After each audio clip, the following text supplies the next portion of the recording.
जय श्री राधे, हरे कृष्णा। प्रिय श्रोताओं, आप सभी का दिन शुभ हो। आज के इस वीडियो में आप श्रवण करेंगे श्रीमद् भागवत महापुराण और ज्येष्ठ मास महात्म्य की कथा। लेकिन आइए उसके पहले जान लेते हैं आज के शुभ मुहूर्तों के बारे में। आज दिनांक है 14 मई और दिन है गुरुवार।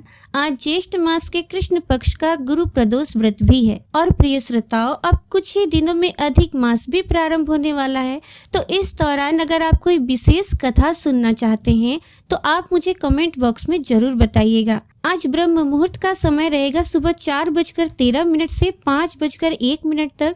सूर्योदय होगा सुबह 5:50 पर और सूर्यास्त होगा शाम 6:56 पर। और आज द्वादशी तिथि सुबह 11:20 तक रहेगी और इसके बाद में त्रयोदशी तिथि प्रारंभ हो जाएगी। आज प्रीति योग शाम 5:53 तक रहेगा और इसके बाद में आयुष्मान योग प्रारंभ हो जाएगा। आज राहु काल का समय रहेगा दोपहर 1:30 से 3 बजे तक। अब आइए आज का अध्याय प्रारंभ करने से पहले आपको सुनाते हैं श्री कृष्ण त्रैलोक्य विजय कवच का पाठ हिंदी में। भगवान श्री कृष्ण के कई कवच स्तोत्र हमें पुराणों से प्राप्त होते हैं, लेकिन इनमें जो एक विशेष महत्वपूर्ण कवच है जिसे महादेव जी ने परशुराम जी को दिया था, वो है श्री कृष्ण त्रैलोक्य विजय कवच। नारद ने पूछा, भगवान, अब मेरी ये सुनने की इच्छा है कि भगवान शंकर ने दयावश परशुराम को कौन सा मंत्र तथा कौन सा स्तोत्र और कवच दिया था। उस मंत्र के आराध्य देवता कौन है, कवच धारण करने का क्या फल है तथा स्तोत्र पाठ से किस फल की प्राप्ति होती है, वो सब आप बतलाइए। नारायण बोले, नारद, उस मंत्र के आराध्य देव गोलोकनाथ गोप गोपीश्वर सर्व समर्थ परिपूर्णतम स्वयं भगवान श्री कृष्ण है।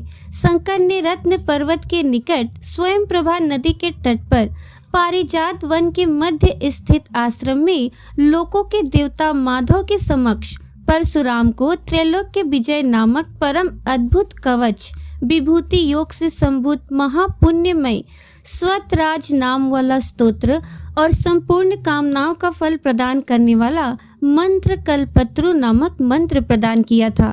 महादेव जी ने कहा, भृगुवंशी महाभाग वत्स, तुम प्रेम के कारण मुझे पुत्र से भी अधिक प्रिय हो, अतः आओ कवच ग्रहण करो। राम, जो ब्रह्मांड में परम अद्भुत तथा विजयप्रद है, श्री कृष्ण के उस त्रैलोक्य विजय नामक कवच का वर्णन करता हूँ, सुनो। पूर्व काल में श्री कृष्ण ने गोलोक में स्थित वृंदावन नामक वन में राधिका आश्रम में रास मंडल के मध्य ये कवच मुझे दिया था। ये अत्यंत गोपनीय तत्व संपूर्ण मंत्र समुदाय का विग्रह स्वरूप पुण्य से भी बढ़कर पुण्यतर परमोत्कृष्ट है और इसे स्नेहवश मैं तुम्हें बता रहा हूँ, जिसे पढ़कर एवं धारण करके मूल प्रकृति भगवती आद्या शक्ति ने शुंभ निशुंभ महिषासुर और रक्तवीज का वध किया था, जिसे धारण करके मैं लोगों का संहारक और संपूर्ण तत्वों का जानकार हुआ हूँ तथा पूर्व काल में जो दुरंत और अवध्य थे उन त्रिपुरों को खेल खेल में दग्ध कर सका हूँ, जिसे पढ़कर और धारण करके ब्रह्मा ने इस उत्तम सृष्टि की रचना की है, जिसे धारण करके भगवान शेष सारे विश्व को धारण करते हैं, जिसे धारण करके कूर्मराज शेष को लीला पूर्वक धारण किए रहते हैं, जिसे धारण करके स्वयं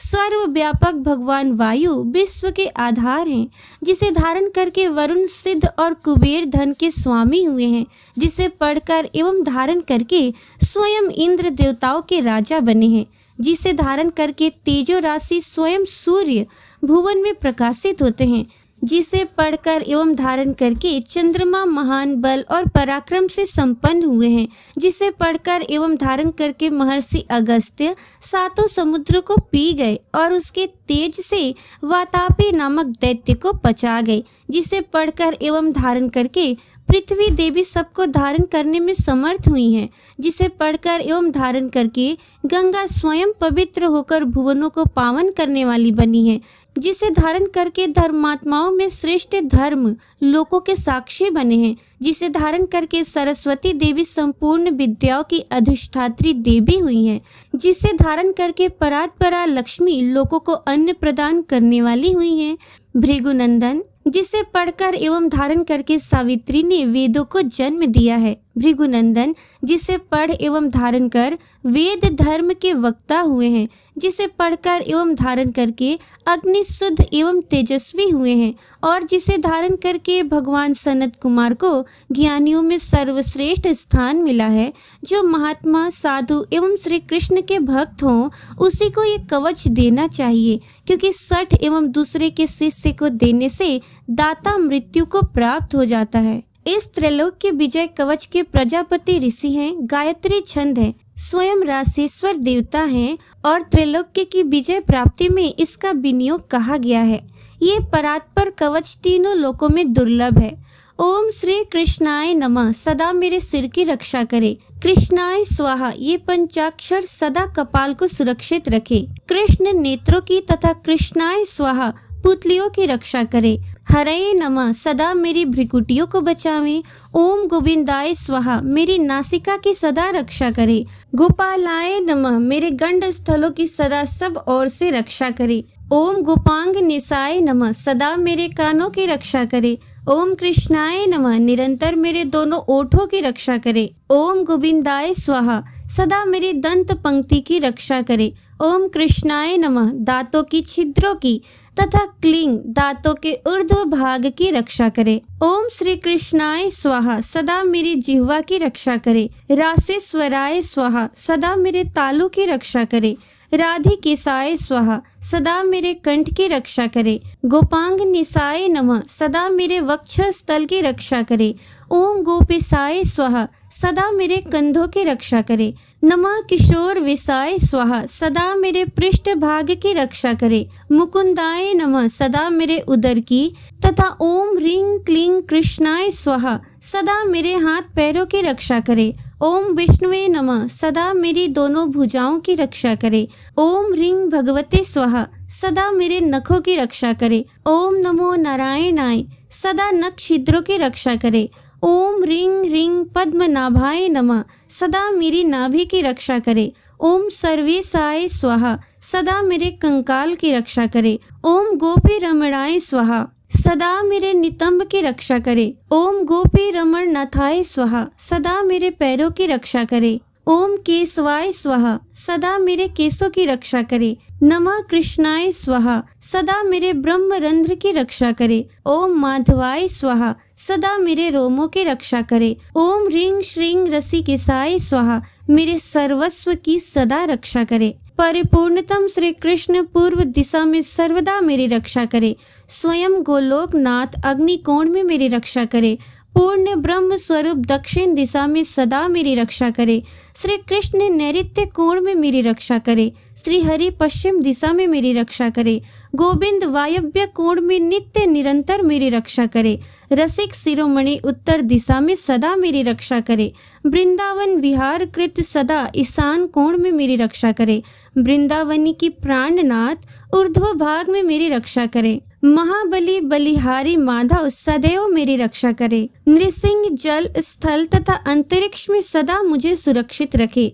माधव सोते समय तथा जागृत काल में सदा मेरा पालन करे तथा जो सबके अंतरात्मा निर्लेप और सर्वव्यापक हैं, वे भगवान सब ओर से मेरी रक्षा करे। वत्स, इस प्रकार मैंने त्रैलोक्य विजय नामक कवच, जो परम अनोखा तथा समस्त मंत्र समुदाय का मूर्तमान स्वरूप है, तुम्हें बतला दिया।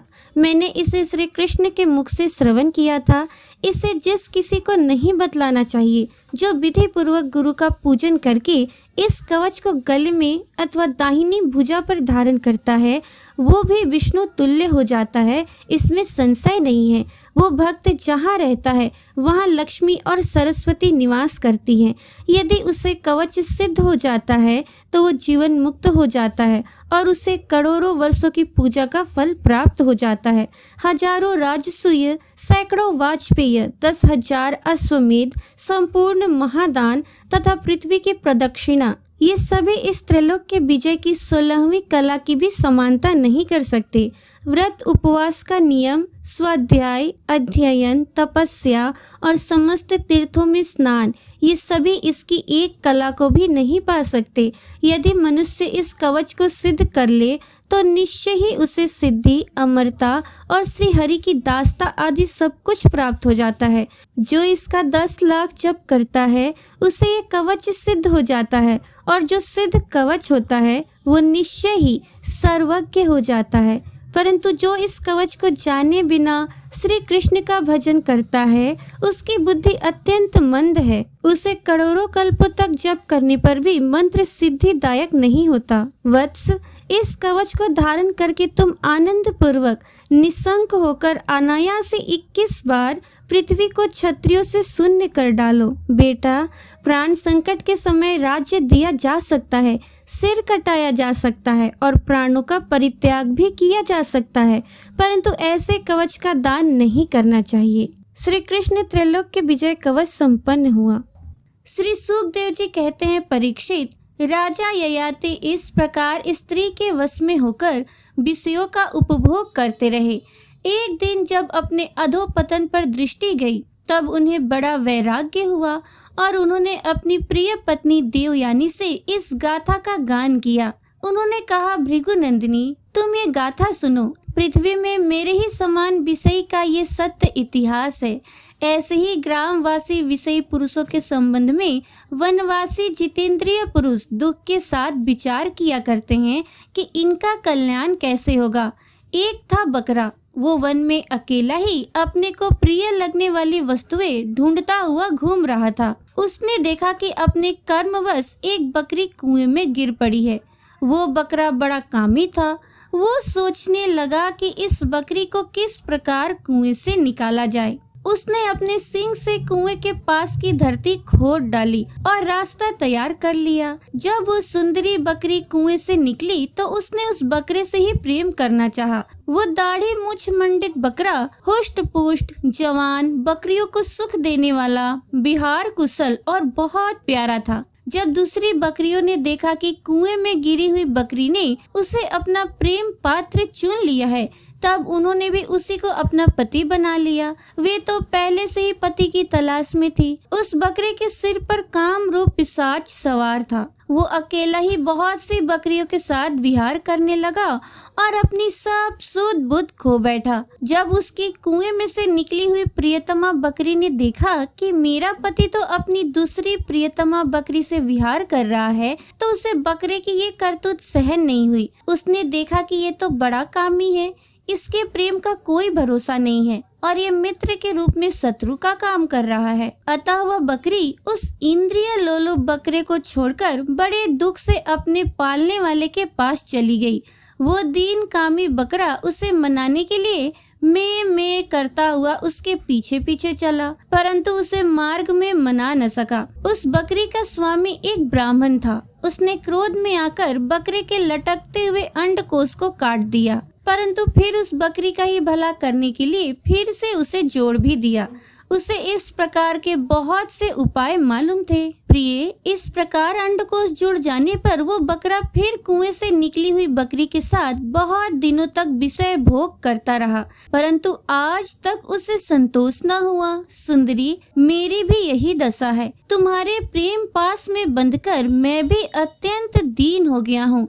तुम्हारी माया से मोहित होकर मैं अपने आप को भी भूल गया हूँ। प्रिय, पृथ्वी में जितने भी धान्य, स्वर्ण, पशु और स्त्रियां हैं, वे सब के सब मिलकर भी उस पुरुष के मन को संतुष्ट नहीं कर सकते जो कामनाओं के प्रहार से जर्जर हो रहा है।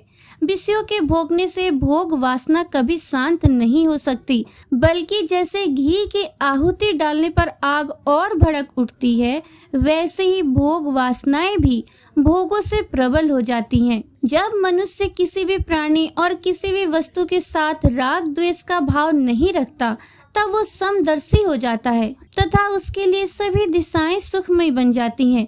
विषयों की तृष्णा ही दुखों का उद्गम स्थान है। मंदबुद्धि लोग बड़ी कठिनाई से उसका त्याग कर सकते हैं। शरीर बूढ़ा हो जाता है पर तृष्णा नित्य नवीन ही होती जाती है। अतः जो अपना कल्याण चाहता है उसे शीघ्र से शीघ्र इस तृष्णा अर्थात भोग वासना का त्याग कर देना चाहिए। और तो क्या, अपनी माँ, बहन और कन्या के साथ भी अकेले एक आसन पर सटकर नहीं बैठना चाहिए। इंद्रियां इतनी बलवान हैं कि वे बड़े बड़े विद्वानों को भी विचलित कर देती हैं। विषयों का बार बार सेवन करते करते मेरे 1000 वर्ष पूरे हो गए, फिर भी हर क्षण उन भोगों की लालसा बढ़ती ही जा रही है। इसलिए मैं अब भोगों की वासना तृष्णा का परित्याग करके अपना अंतःकरण परमात्मा के प्रति समर्पित कर दूंगा और शीतोष्ण सुख दुख आदि के भावों से ऊपर उठकर अहंकार से मुक्त हो हरिणों के साथ वन में विचरूंगा। लोक परलोक दोनों के ही भोग असत हैं, ऐसा समझकर न तो उनका चिंतन करना चाहिए और न भोग ही। समझना चाहिए कि उनके चिंतन से ही जन्म मृत्यु रूप संसार की प्राप्ति होती है और उनके भोग से तो आत्मनाश ही हो जाता है। वास्तव में इनके रहस्य को जानकर इनसे अलग रहने वाला ही आत्मज्ञानी है। परीक्षित, ययाति ने अपनी पत्नी से इस प्रकार कहकर पुरु की जवानी उसे लौटा दी और उससे अपना बुढ़ापा ले लिया। ये इसलिए कि अब उनके चित्त में विषयों की वासना नहीं रह गई थी। इसके बाद उन्होंने दक्षिण पूर्व दिशा में द्रुहु, दक्षिण में यदु, पश्चिम में तुर्वसु और उत्तर में अनु को राज्य दे दिया। सारे भूमंडल की समस्त संपत्तियों के योग्यतम पात्र पुरु को अपने राज्य पर अभिषिक्त करके तथा बड़े भाइयों को उसके अधीन बनाकर वे वन में चले गए। यद्यपि राजा ययाति ने बहुत वर्षों तक इंद्रियों से विषयों का सुख भोगा था, परंतु जैसे पांख निकल आने पर पक्षी अपना घोंसला छोड़ देता है, वैसे ही उन्होंने एक क्षण में ही सब कुछ छोड़ दिया। वन में जाकर राजा ययाति ने समस्त आसक्तियों से मुक्ति पा ली। आत्म साक्षात्कार के द्वारा उनका त्रिगुणमय लिंग शरीर नष्ट हो गया। उन्होंने माया मल से रहित परब्रह्म परमात्मा वासुदेव में मिलकर वो भागवती गति प्राप्त की जो बड़े बड़े भगवान के प्रेमी संतों को प्राप्त होती है। जब देवयानी ने वो गाथा सुनी तो उसने समझा कि ये मुझे निवृत्ति मार्ग के लिए प्रोत्साहित कर रहे हैं, क्योंकि स्त्री पुरुष में परस्पर प्रेम के कारण विरह होने पर विकलता होती है। ये सोचकर ही इन्होंने ये बात हंसी हंसी में कही है। स्वजन संबंधियों का जो ईश्वर के अधीन है, एक स्थान पर इकट्ठा हो जाना वैसा ही है जैसा प्याऊ पर पथिकों का। ये सब भगवान की माया का खेल और स्वप्न के सरीखा ही है। ऐसा समझकर देवयानी ने सब पदार्थों की आसक्ति त्याग दी और अपने मन को भगवान श्री कृष्ण में तन्मय करके बंधन के हेतु लिंग शरीर का परित्याग कर दिया। वो भगवान को प्राप्त हो गई। उसने भगवान को नमस्कार करके कहा, समस्त जगत के रचयिता, सर्वांतर्यामी, सबके आश्रय रूप सर्वशक्तिमान भगवान वासुदेव को नमस्कार है। जो परम शांत और अनंत तत्व हैं, उसे मैं नमस्कार करती हूँ। प्रिय श्रोताओ, भागवत महापुराण के 9वें स्कंद का 19वां अध्याय यहीं पर समाप्त हुआ। अब सुनिए ज्येष्ठ मास महात्म्य की कथा। मुनियों ने पूछा, द्विश्रेष्ठ, जहाँ काष्ठ प्रतिमा के रूप में साक्षात भगवान नारायण विराजमान है, वो पुरुषोत्तम क्षेत्र किस देश में है? जैमिनी जी ने उत्तर दिया, उत्कल अर्थात उड़ीसा नाम से प्रसिद्ध एक परम पावन देश है, जहाँ अनेक तीर्थ और बहुत से पवित्र देव मंदिर हैं। वो प्रदेश दक्षिण समुद्र के तट पर बसा हुआ है। उसमें रहने वाले पुरुष सदाचार के आदर्श हैं। वहाँ के ब्राह्मण उत्तम आचार और स्वाध्याय से संपन्न हो सदा यज्ञ कर्म में संलग्न रहते हैं। सृष्टि के आदि में यज्ञ और वेदाध्ययन की प्रवृत्ति वहीं से होती है। अतः वहाँ के निवासी ब्राह्मण वेद शास्त्रों के प्रवर्तक हैं। उस देश को 18 विद्याओं की निधि बताया गया है। वहाँ भगवान नारायण की आज्ञा से घर घर में लक्ष्मी का वास है। उस देश के निवासी मनुष्य लज्जाशील, विनयी, चिंता तथा रोग से रहित, माता पिता के सेवक, सत्यवादी तथा विष्णु भक्त होते हैं। वहाँ कोई भी ऐसा पुरुष नहीं होगा जो विष्णु का भक्त एवं आस्तिक न हो। उस देश के सब लोग परोपकारी होते हैं। लोभी, दुष्ट और सठ मनुष्यों का वहाँ सर्वथा अभाव है। उस प्रदेश के लोग दीर्घजीवी होते हैं। स्त्रियां पतिव्रता, सुशीला, धर्मपरायणा, लज्जा और सदाचार से विभूषित, रूपवती, सब प्रकार के आभूषणों से अलंकृत तथा कुल, शील और वय के अनुसार आचार विचार का पालन करने वाली होती हैं। वहाँ के क्षत्रिय भी अपने कर्तव्य का पालन करते हैं। वे सब के सब प्रजा की रक्षा के व्रत में दीक्षित होते हैं। दान देने में उदार और सब शास्त्रों के ज्ञान में निपुण होते हैं। सदा अधिक दक्षिणा वाले यज्ञों का अनुष्ठान करते हैं। उनकी यज्ञ वेदियां सदा प्रज्वलित रहती हैं तथा स्वर्ण भूषित युग शोभा पाते रहते हैं। उनके घर पर पधारे हुए अतिथियों को उनकी कामना से अधिक वस्तुएं देकर संतुष्ट किया जाता है। उत्कल के वैश्य भी कृषि, वाणिज्य और गौ रक्षा की वृत्ति में स्थित होते हैं। वे अपनी भक्ति और धन से देवता, गुरु और ब्राह्मणों को तृप्त करते हैं। वहाँ एक के घर पर पधारे हुए याचक को दूसरे के घर पर जाने की आवश्यकता ही नहीं रह जाती। उस देश के शूद्र संगीत, काव्य, कला और शिल्प में कुशल तथा प्रिय वचन बोलने वाले होते हैं। धार्मिक एवं स्नान, दान आदि कर्मों में तत्पर होते हैं। वे अपने मन, वाणी, क्रिया तथा धन के द्वारा द्विजों की सेवा में लगे रहते हैं। वहाँ वर्ण संकर जाति के लोग भी अपने अपने धर्म में स्थित होते हैं। ऋतुएं भी विपरीत भाव नहीं धारण करती। मेघ असमय वर्षा नहीं करते। खेती को हानि नहीं पहुँचती। हवा का भी कष्ट नहीं होता तथा प्रजा को भूख की पीड़ा नहीं सहन करनी पड़ती। अकाल और महामारी का प्रकोप नहीं होता। राज्य का नाश नहीं होता।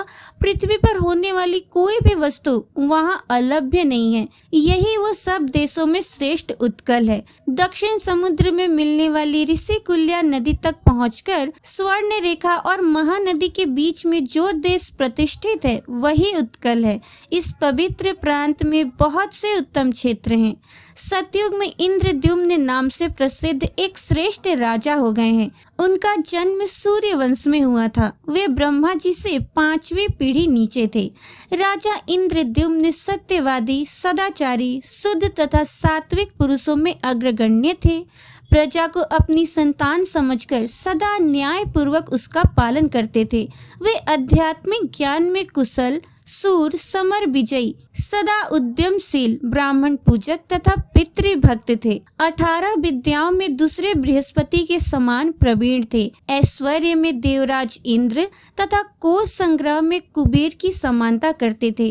रूपवान, सौभाग्यशाली, शीलवान, दानी, भोगी, प्रिय वक्ता, समस्त यज्ञों का यजन करने वाले तथा सत्य प्रतिज्ञ भी थे। उनमें भगवान विष्णु की भक्ति थी। सत्य भाषण का गुण था। उन्होंने क्रोध और इंद्रियों पर विजय प्राप्त कर ली थी। वे श्रेष्ठ राजसूय यज्ञ तथा सहस्रों अश्वमेध यज्ञ का अनुष्ठान कर चुके थे। संसार बंधन से मुक्त होने की इच्छा रखकर सदा धर्माचरण में ही लगे रहते थे। इस प्रकार वे सर्वगुण संपन्न राजा इंद्रद्युम्न समूची पृथ्वी का पालन करते हुए मालव देश में विख्यात और समस्त रत्नों से संपन्न द्वितीय अमरावती के समान सुशोभित अवंती नाम वाली नगरी में निवास करते थे।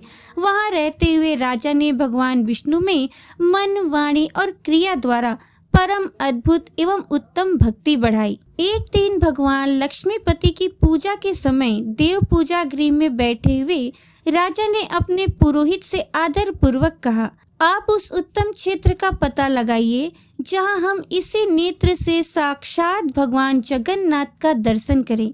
वैष्णव राजा के ऐसा कहने पर पुरोहित जी ने तीर्थ यात्रियों के एक झुंड को देखकर उनसे प्रेम पूर्वक कहा, तीर्थों में विचरने वाले तथा तीर्थों का ज्ञान रखने वाले धर्मात्मा पुरुषों, हमारे महाराज जो आज्ञा देते हैं उसे तुम लोगों ने सुना है क्या? तुम में से किसी को उत्तम तीर्थ का पता है क्या? उनका अभिप्राय समझकर उन यात्रियों में से एक व्यक्ति जो बहुत तीर्थों में घूम चुका था और अच्छा वक्ता था, राजा के पास आकर हाथ जोड़कर बोला, राजन, मैंने बचपन से ही अनेक तीर्थों में भ्रमण किया है। भारतवर्ष में ओड्र नाम से प्रसिद्ध एक देश है। उस देश में दक्षिण समुद्र के तट पर श्री पुरुषोत्तम क्षेत्र है, जहाँ नीलाचल नामक एक पर्वत है।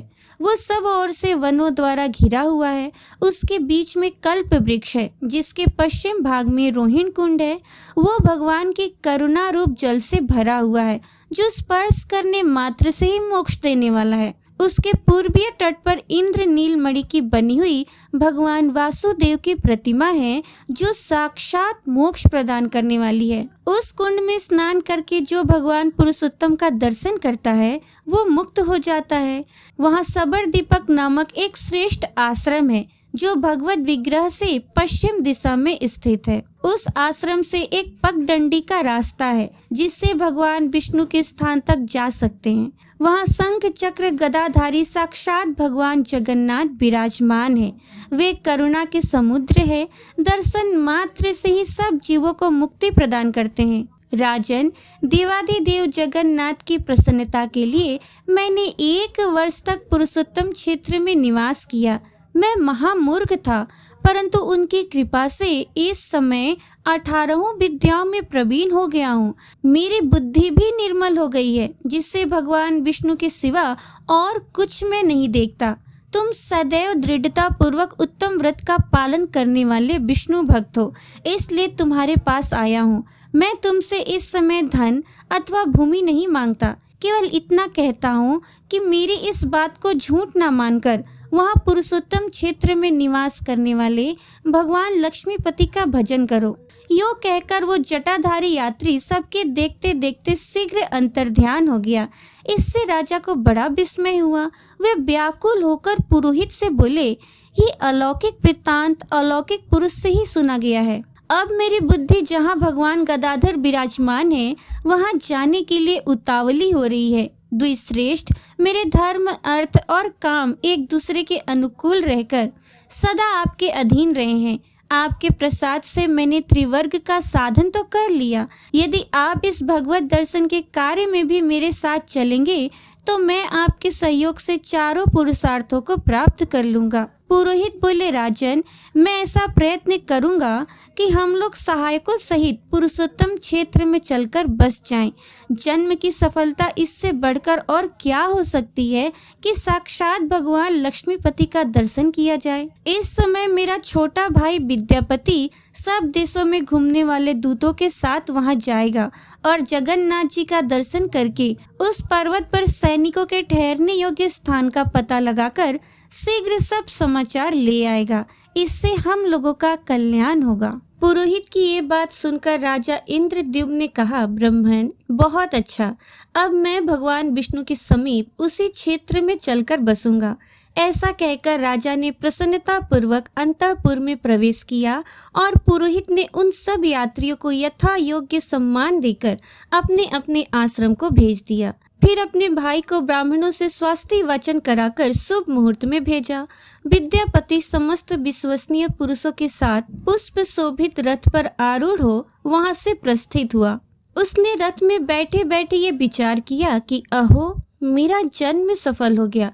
मेरी रात्रि मंगलमय प्रभात का दर्शन कराने वाली होगी, क्योंकि मैं भगवान के उस मुखार बिंद का दर्शन करूंगा जो समस्त पापों को दूर करने वाला है। श्रवण मनन आदि साधनों से निरंतर प्रयत्न करने वाले साधक जिन्हें अपने हृदय कमल के मध्य में विराजमान देखते हैं, उन्हीं भगवान चक्रपाणि को आज मैं नीलाचल के शिखर पर साक्षात शरीर धारण किए देखूंगा, जो शरीर बंधन का नाश करने वाले हैं। श्रुति स्मृति इतिहास और पुराण के वचनों द्वारा जिनके स्वरूप का भली भांति निरूपण करना असंभव है, उन्हीं भगवान लक्ष्मी निधि के अदृष्ट पूर्व स्वरूप का दर्शन करके आज मैं भवसागर से पार हो जाऊंगा। जिनके नाम संकीर्तन मात्र से उनका स्मरण करने वाले मनुष्यों के विविध पाप दूर हो जाते हैं, उन्हीं अप्रमेय भगवान जगन्नाथ के नीलगिरी निवासी स्वरूप का आज मैं प्रत्यक्ष दर्शन करूंगा। जिनके रोम रोम में असंख्य ब्रह्मांडों की मालाएं हैं, जिनके सहस्र मस्तक, चरण और नेत्र हैं, जिनकी निश्वास वायु से संपूर्ण वेदों की राशि प्रकट हुई है तथा जो सब प्रपंचों के स्वामी हैं, उन पुराण पुरुष भगवान विष्णु की मैं शरण लेता हूँ। आहा, मेरा कैसा भाग्य है कि इन्हीं चर्म चक्षुओं से मैं जगत के आदि कारण भगवान नारायण का दर्शन करूंगा। इसी विचार में पड़े हुए प्रसन्नचित्त ब्राह्मण को रथ के वेग से लांघे हुए विशाल मार्ग का कुछ भी पता न चला। मार्ग में मिले हुए अनेकों वन, पर्वत तथा दुर्गम स्थान को देखते हुए वे सूर्यास्त के समय महानदी के तट पर जा पहुँचे। उन्होंने रथ से उतरकर विधि पूर्वक नित्य कर्म किया और सायं संध्या करके भगवान मधुसूदन का ध्यान किया। तत्पश्चात रथ पर ही बैठे बैठे रात बिताई। सवेरा होने पर शीघ्र ही महानदी को पार किया। फिर प्रातः कालिक कृत्य समाप्त करके रथ पर आरूढ़ हो गोविंद का चिंतन करते हुए आगे को प्रस्थान किया। भगवान के निकट जाने वाले मार्ग को देखते हुए वे एकाम्र वन में पहुँचे। उसके बाद कल्पवट से विभूषित गगनचुंबी नीलाचल का शिखर देखा, जो दर्शकों के पापों का नाश करने वाला है। साक्षात शरीरधारी भगवान विष्णु की उस अद्भुत निवास स्थान को खोजते हुए विद्यापति नीलाचल की उपत्यका अर्थात तराई में जा पहुंचा। अब वे भगवान के दर्शन के लिए अत्यंत उत्कंठित हो गए, किंतु आगे बढ़ने का मार्ग नहीं मिला। तब भूमि पर कूसा बिछाकर मौन भाव से लेट गए और भगवत दर्शन की सिद्धि के लिए भगवान के ही शरणागत हो गए। तब पर्वत से पश्चिम भगवत भक्त के विषय में बातचीत करने वाले लोगों की अलौकिक वाणी सुनाई देने लगी। तब वे प्रसन्न होकर उसी शब्द का अनुसरण करते हुए आगे बढ़े। कुछ ही दूर पर विख्यात सबर दीपक नामक आश्रम मिला। वहां उन्होंने वैष्णव भक्तों का दर्शन किया और उन्हें प्रणाम करके हाथ जोड़कर खड़े हो गए। तब विश्ववासु नामक सबर भगवान विष्णु का पूजन समाप्त करके पूजा के प्रसाद से सुशोभित हो पर्वत के बीच से वहां आया। उसे देखकर ब्राह्मण को बड़ा हर्ष हुआ और वे सोचने लगे, ये श्रेष्ठ वैष्णव हैं, इनसे मुझे भगवान विष्णु के संबंध में दुर्लभ समाचार प्राप्त होगा। इसी विचार में पड़े हुए ब्राह्मण ने सबर से कहा, ब्राह्मण, आप कहाँ से इस वन में पधारे हैं? ये वन का मार्ग तो बड़ा दुस्तर है। आप भूख प्यास से बहुत थक गए होंगे। यहाँ सुखपूर्वक बैठिए और दीर्घ काल तक विश्राम कीजिए। ऐसा कहते हुए विश्ववसु ने ब्राह्मण के लिए पाद्य, आसन और अर्घ्य प्रदान किया तथा विनय युक्त वाणी में पूछा, विप्रवर, आप फलाहार करेंगे या तैयार की हुई रसोई? जैसी आपकी रुचि हो वैसा ही भोजन मैं प्रस्तुत करूँगा। भगवान, आज मेरा अहो भाग्य है, ये जीवन सफल हो गया, क्योंकि आप साक्षात दूसरे विष्णु की भांति मेरे घर पर पधारे हैं। इस प्रकार पूछने पर श्रेष्ठ ब्राह्मण विद्यापति ने कहा, वैष्णव श्रेष्ठ, फल अथवा तैयार की हुई रसोई से मेरा कोई प्रयोजन नहीं है। मैं बहुत दूर से जिस उद्देश्य को लेकर आया हूँ उसे सफल करें। मैं अवंतीपुरी के निवासी महाराज इंद्रद्युम्न का पुरोहित हूँ और भगवान विष्णु के दर्शन की इच्छा से यहाँ आया हूँ। राजा ने मुझे यहाँ निवास करने वाले नील माधव श्री हरि का दर्शन करने के लिए भेजा है। दर्शन करके मैं जब तक राजा के पास इसका समाचार ना पहुंचा दूंगा तब तक राजा निराहार ही रहेंगे। इसलिए आप मुझे भगवान विष्णु का दर्शन कराइए। प्रिय श्रोताओं, आज का अध्याय यहीं पर समाप्त हुआ। आगे के अध्याय का श्रवण आप कल के वीडियो में जरूर कीजिएगा। जय श्री राधे, हरे कृष्णा।